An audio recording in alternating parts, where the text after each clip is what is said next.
Hello my dear friends, I welcome you all to a new video. Today we are continuing off in Doki Doki Nightmare. So, enough yapping, let's get right into it.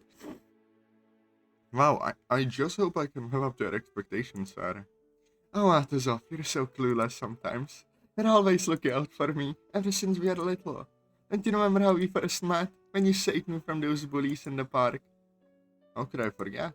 I had seen the way they were treating you. Right when they were playing keep away with my stuffed bunny, Snowy, you came in and managed to scare them off. From that moment on, I knew deep in my heart you were someone special. I just didn't know it at the time, since we are both still little kids and all. Wow, knowing how you feel though, I honestly kind of overwhelmed. Trust me, Atazoth, this is real. My body relaxes and I melt into Sari's embrace for a short while. Before I can have a complete meltdown, Sari suddenly breaks away from me. She proceeds to lie down in my bed. Uh, Sorry? What are you doing? Come on in, Atazoth. It's your bed after all. It's so nice and comfy too. Are you sure that's a good idea? You still realize I have a cold, right? Relax, Atazoth, I'll be fine. Hop in with me. There is no reason to be such a shy boy around me anymore. I don't like that look. I only hope I didn't get her sick, but if Sarah says it's okay, then who am I to deny her? I proceed to adjust myself and lay down beside her. She gives me a rather interesting smile. Hi there. Hi, Sarah. Sarah is looking at me lovingly, smiling as she brushes the hair away from my forehead. This is kind of awkward. How do you feel? Well, pretty good. You see? Nothing bad is going to happen at this off. I'll always be here to take care of you. Sarah, thank you. For real. You have no idea how much this means to me. You're welcome. I guess you could say I've always been attracted to cute, clueless, shy guys, if it isn't already obvious. What? Oh. Don't worry, it doesn't bother me at all. I think it only adds to how cute you are. If anything, it just makes me want to take care of you even more. That's kind of a relief. I think there'd be a lot of girls who would take advantage of me for being clueless. You wouldn't be the first time after all. Shadowing? I can't help but think back to my brief encounter with Uncle. I swear to God, but I hate her. That ended horribly and with a lot of humiliation for me. I'm not like any of those girls, Atazoth. I'm definitely not like that mean old Aiko either. They're just too stupid to realize how much of a fantastic guy you are. It's their loss, honestly. None of them deserve to have you. This all just feels like a dream I've had so many times. I can't believe this is happening. I feel a random pinch on the side of my leg. Youch! See? You're not dreaming. I don't blame you though. You've always made me feel kind of funny inside, like having butterflies in your tummy kind of funny. Believe me, Atazoth, they're my honest, true feelings for you. That's why I can't bear to think about you being in another woman's arms. I'd never forgive myself if I let Monika or some other girl whisk you away without giving me a fighting chance. Monika? What does she have to do with anything? Exactly. I hope that you and I continue to only have eyes for each other. Yeah, same here. I can't remember what I was worried about, but I don't care anymore. I should have got the good route first. This is gonna end badly, won't it? Sarah gives a content sigh as she holds me close to her. At this point, I've completely forgotten about everything else in this world. The literature club, the music club, none of them matter anymore. Now, it's only me and Sarah. Just Sarah. My man, I respect that. That is real. And we are back to Koto and Mio. Upon finishing our search through the first floor, there wasn't anything else of note to help us figure out what Sarah's up to. We opted to begin searching the second floor where we might hopefully find something. I feel like time isn't on our side. We need something substantial. Anything. Considering we didn't see anything, Sarah's bedroom has to be on this floor. Seeing as we swept the entire first floor, it has to be without a doubt. In any case, we might find something in there that might tip us off. Typically speaking, a psychopath wouldn't have their sort of private chambers for themselves. Well, assuming Sarah's a psychopath, are you sure I haven't been watching too many movies, Scotto? As I'm about to speak out, we hear what sounds like muffled scream from one of the rooms. You both exchange nervous looks as we proceed with caution. Mio gets right behind me as we approach the door where the muffled screaming is the loudest. I nervously reach out and grab the doorknob. I opened the door gently. I peeked my head from around the door to find myself looking at what am I saying? Sayori's bedroom. Opened the door a little more and tread carefully inside. Mio following close behind me. There is no one in here. So what could that sound have? It sounded like it came from the large wardrobe over there. I don't know what about this. I look over in the direction and I hear it again. Sun is in there, no doubt about it. I hold my hand out to signal Mio to stand back. She gives a nervous note as I slowly walk up to the wardrobe. I shakily grab hold of the handle. I once again gently open the door.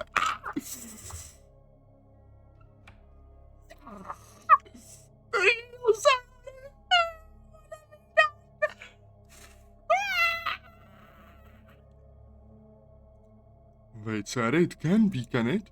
She's tied up to a chair with her mouth taped shut. How in the name of... I ripped the tape off from her mouth. Oh, that hurt, you know? Sayori? Yes? What are you doing here? How do you get back into the house without us noticing? What are you talking about? I've been tied up and trapped in it for the longest time. Mio slowly approaches me only to stop upon stepping on something. She moves her foot away to find a pocket knife. What's this doing here? This is the knife the other me stole from Yuri. Other? You? Yeah. What? Do you think I tied myself up to this chair and locked myself in this thing just for fun? Who knows? Well, from the studies Atazoth shared with me about your childhood. Well, I didn't do this. There was that other me walking around with the blue bow. The blue bow? You saw going over to see Atazoth a while ago. They're wearing a blue bow. So what you're trying to say is... She's an imposter. At least she looks like me, but she isn't me. I'm not too sure what's going on, but I can explain it to you later. Just untie me.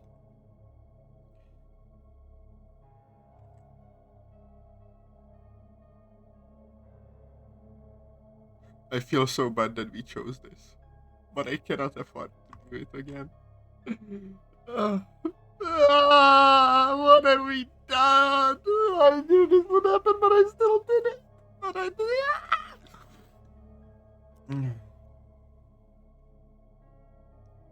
Why did I do this? I should have gone with the good stuff the first time. Mio takes the pocket knife and makes her way into the wardrobe. She begins cutting the rope, restraining Sarah. Upon being freed, she attempts to stand out and to stumble, able to catch her before she falls to the floor. I walk her over to the bed. It's been 2 days since you went missing. Have you had any food? The other me only fed me a little bit just before all you got here. I'm kind of thirsty though. Mio, see if you can get her a glass of water. I'm going to stay here and try to figure out what's going on. You've got it! As Mio scurries out of the room, I set my sights on who I presume is the real Sarah. You said that other Sarah was an imposter. I don't know how to explain it, but she looks, sounds, and acts like me, but she's not me at all. She's just in my room all of a sudden one day when I was getting out of bed.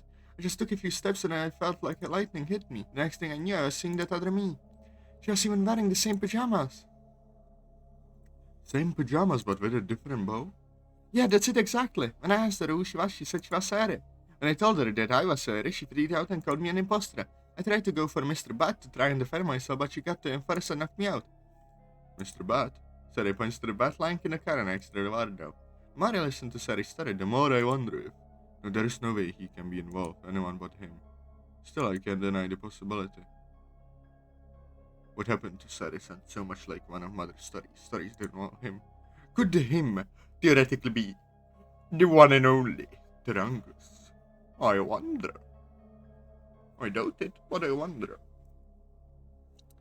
Next thing I knew, I was tied to this chair and shoved into the wardrobe. The other me got dressed in my uniform and said something about making Atazoth realize her true feelings for him. And that she wasn't going to let anyone to get in her way this time. Here is a water, Sarah. Thanks, Mio. Sarah takes the glass, nearly gulping it all down. Hey, don't drink it all so fast, Sarah. So then the Sarah that's been taking care of Atazoth has to be her. The imposter Sarah. Honestly, this is a lot like the stories my mother used to tell me. To think this entire time we had some kind of imposter just casual walking among us like nothing. Wait, what? I briefly summarized the events up until now as best as I can, starting with a phone call from Atazoth about how he was sick. When I started to know how this other Sarah was taking care of him, Sarah's face was stricken with fear. While I had my suspicion as to where that lightning came from, I'd rather not speak his name out loud. We can't leave him alone with that scumbag. Sarah immediately stands up and walks in front of her wardrobe. I don't know what she's planning on doing with him, but we can't let her get away with this. She's already gone ahead and kidnapped the other girls. And now she's taking Atazoth hostage. I'm not going to take this lying down. I'm a bit flustered when Sayori starts to pull up on her pajama shirt. Sayori! Oh my! Mio covers her eyes and turns away, her cheeks turning crimson. What? Oh, sorry about that. You can change your clothes once we're out of the room. Before that though, you said the other Sayori kidnapped the other girls just now. You mean the literature club? Yeah, but I'm not sure where exactly. I just know she mumbled something about keeping them in the house to make sure they're not in the way. I hope they're okay. Okay, well, change over your clothes. Mio, see if you can find the literature club girls. I'll go with Sayori to confront the imposter. No, it's okay. This is something I have to do on my own. Sayori, are you sure about that? Do you think you can handle her? She caught me by surprise before. Now I get the element of surprise on my side. Are you sure, Sayori? You wanna know what hit her? She looks over at Mr. Butt as she says this. Very well then. We'll look for the others. You take care of yourself, Sayori. Do you hear me? Got it! I close the door as Mio and I step out of the room. Are you sure about letting her take on that imposter Sayori on her own? No. When we find the other girls, I'm going to dash to the house. We have to hurry though, time is against us here. Alright. Gosh, I hope we can do this. For all our sake. I hope so too. Are you sure there isn't anything else you can do? Well, that is one thing I could do. Something you could argue I should have done in the first place. Police. I swear to God, not no. Truly a dubious question, I do say so myself.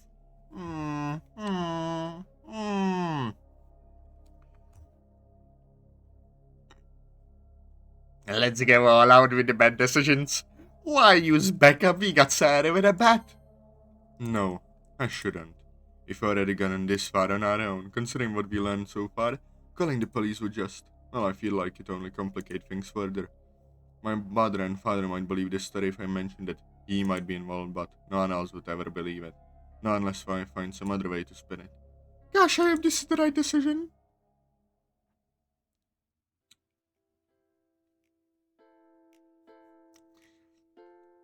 I know Sayori told me to stay in bed, but I can't help myself as I try to sneak up on her. I slowly approach her. She hasn't noticed me yet. Well, I won't question it. I put both my hands on her shoulders. Hey! Ah! Give me everything tonight. What? Get away from me, neighborhood prowler. Sayori then starts slapping me with a This is the coolest bloody effect I've ever seen.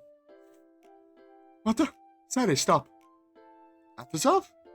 What do you do that for? I was just walking on a bar without you and I decided to try something I heard in a song once. A song told you that? Yeah. It's just to grab somebody's sex and tell them, hey, give me everything tonight, or something like that. Oh yeah, if I remember that song. I know you're supposed to be in bed. No, but it's so boring without you. No. I know, but I still have things to get of the, you know. Like, I knew about the twist, because I played the OG, but still, this feels so uncomfortable. Oh! Why did I do that, lads? This is gonna end horribly. I'll be right with you soon, Atazoth. You get plenty of rest now. It's a small price to pay for spending time with you. Nah, Atazoth, I know what you're trying to do. You're not going to get the best of me here. Well done. Serious, Atazoth, I should tell you to get in the pond since you're being a silly goose. I know you are, but what am I? Okay, you win. Just promise you'll get back to bed soon, please. Alright, we have a deal. Good. Anyway, I was trying to see if I could bake some brownies. I know how much you love them, so I figured I'd try to again get some right for you. I cannot speak. Nice. I can't wait to see how they come out. I was going to surprise with them, but I guess the secret's out now. I'm sorry, but you know how I get when I'm away from you for too long. Okay, this is so bloody creepy. Ugh. In the last few hours, I find myself wanting, no, craving to be with Sayori. I feel bad for real, Sayori. I don't know what's come over me all of a sudden. Seriously, I just flipped the switch in my head. I kind of want to thank them. Do not thank me. I am sorry, Atazoth, for doing this to you. I can hardly remember anything about my past. Didn't have anything to do with her. I just want to always be with her. Well, at least most want to make me the partner, right? I'm still sick though. You won't handle any of the kitchen stuff, but I would love the company. Allow me to honor your wishes, my lady. My, always the gentleman, aren't ya? As I followed into the kitchen, we're both caught off guard by the sound of the door swing open and saw him while playing about. Who the hell is that person? What are you doing, Sarah? Get away from me, get away from me. I'm armed, I'm crazy and I'll hurt you. You again. What the? Who are you? Get away from her, Atazoth. She kidnapped me and the other girls so she could have you all to yourself. Impostor. I should have known better than to show you mercy. You can't have him. Atazoth is my life, my world. You're not taking him from me. What? What the hell is going on right now? No time to explain right now. Just know that this scumbag showed up in my room 2 days ago and locked me in my wardrobe. Your room? You mean my room? You're the one who just happened to show up out of nowhere. Don't listen to her, Atazoth. She's just trying to confuse you. I know that you know which one was the real Sarah. What have I done? No! Ah! I must repent for my sins after this. I stand beside my one and only girlfriend, taking her hand in mine as she takes up a knife. You're right, and I accuse you of being the imposter. Atazoth, what? What are you saying? It's me. You're nothing but a fake. I don't know who the hell you are, but I want you out of my sight. No. No! No! What Cry all you want, you good-for-nothing faker. He's my boyfriend and you're not taking him from me. Boyfriend? Atazoth? What is she talking about? What did you do to him? What do you mean? You just confessed our everlasting love to each other, that's all. There's nothing wrong with that, is there? But I love Atazoth. Ever since I was little, I've always loved Atazoth. Don't you remember? My first... That day. I don't care who you are, but you're not going to screw my head anymore.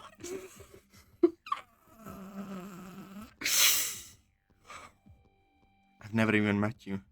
You're saying you've known me since I was little. I don't buy that. No! You heard him. Now get out. Leave. Right now. No, I'm not leaving. Not until you let Atazoth go free. He doesn't want to go with you. Don't you see? We're in love and now there's nothing that'll change that. You. I hate you. I love Atazoth. Why are you stealing him from me? Stealing? It's not my fault you didn't ever act when you could. My life, my friends, my best friend, and the only guy who ever mattered to me. You take everything from me. I don't even know who you are. Sarah brandishes the knife and says the intruder, who seems to get the idea and starts to back away. As Sarah attempts to rush at her guard, the intruder seemingly gives up and runs out the door. Our forbidden love seems to have been revealed. What do we do now? I think we overstayed our welcome here, my love. I think it's time we leave and find a place where we will be accepted and free to express our love as we please. I love the way you think.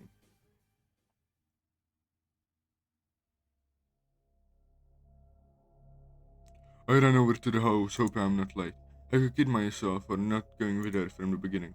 I should have, but sadly I didn't. As I approach the doorway, Sarah comes running at me at full speed. Sarah? What's going on? Koto! Atazoth! He and her. Sayori drops her bat as she begins to sob uncontrollably. I pull her into my arms and hold on to her tightly. Sayori, get behind me. I don't know if she's still in there, but we ought to try and confront her before it's too late. Oh, okay. Sayori and I break apart from each other and she gets behind me. I pick up the bat and we slowly walk inside together. I'm surprised to find the ground floor is empty. I can't see her or hear anyone else besides the two of us in the house. What?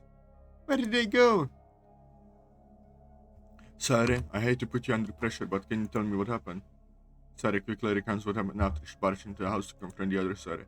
Apparently, Atazoth seemed to be so incredibly smitten by this doppelganger that he refused to recognize Sayori as the real her. He kept saying that he loved her. He said they were in love and nothing was going to get between them. Oh Lord, no. I have a feeling why Atazoth was acting this way because I was wrong. I wish I was wrong, but the signs all point to one thing, or rather to someone whose name I dare not speak aloud. What?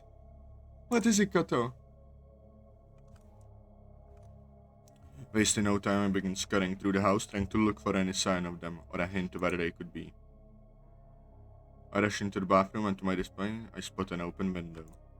Below it, there is a bathtub. I climb to the window and look outside. This leads to a backyard. Did you find something, Koto? I hate to say it, Sayori, but I think Atazoth ran off with the other you. No! No! As I step down from the window, Sayori pushes me out of the way and tries to look out the window in vain for Atazoth. Atazoth, where are you? Come back! Please come back! To say this experience has broken Sayori would be an understatement. I manage to pull Sayori away from the window and into my arms as she cries her out. I cannot. I will not forgive him for taking Atazoth away from us. This sick and like cruel twist of fate. Never, never, never.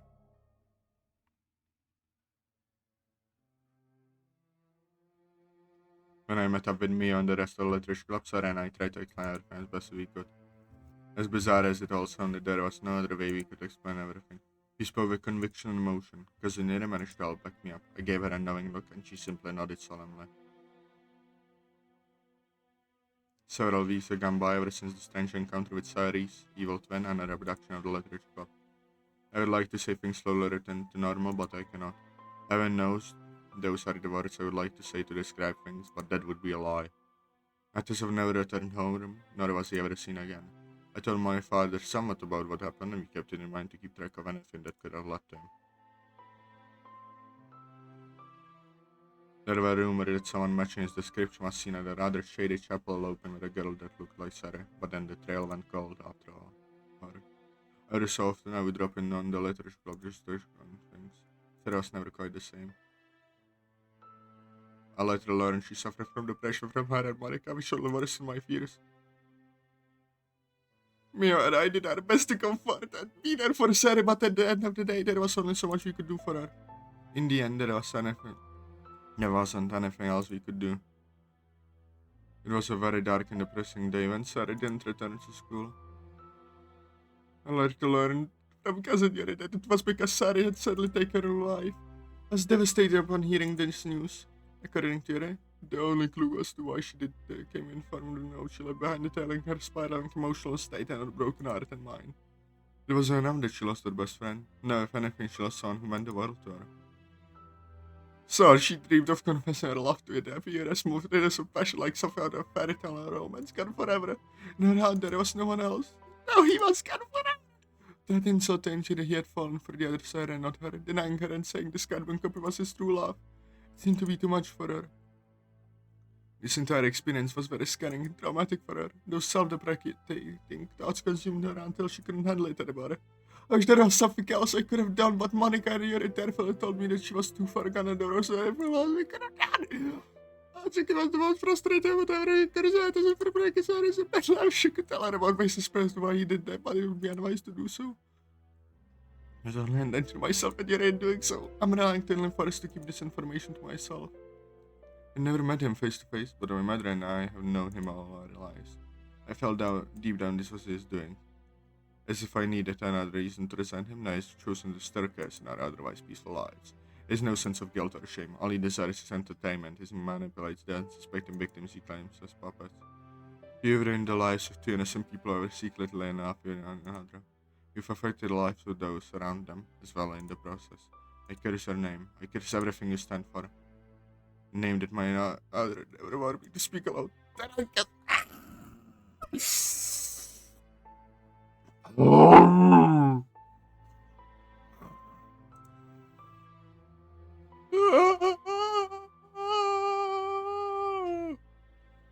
Fascinating.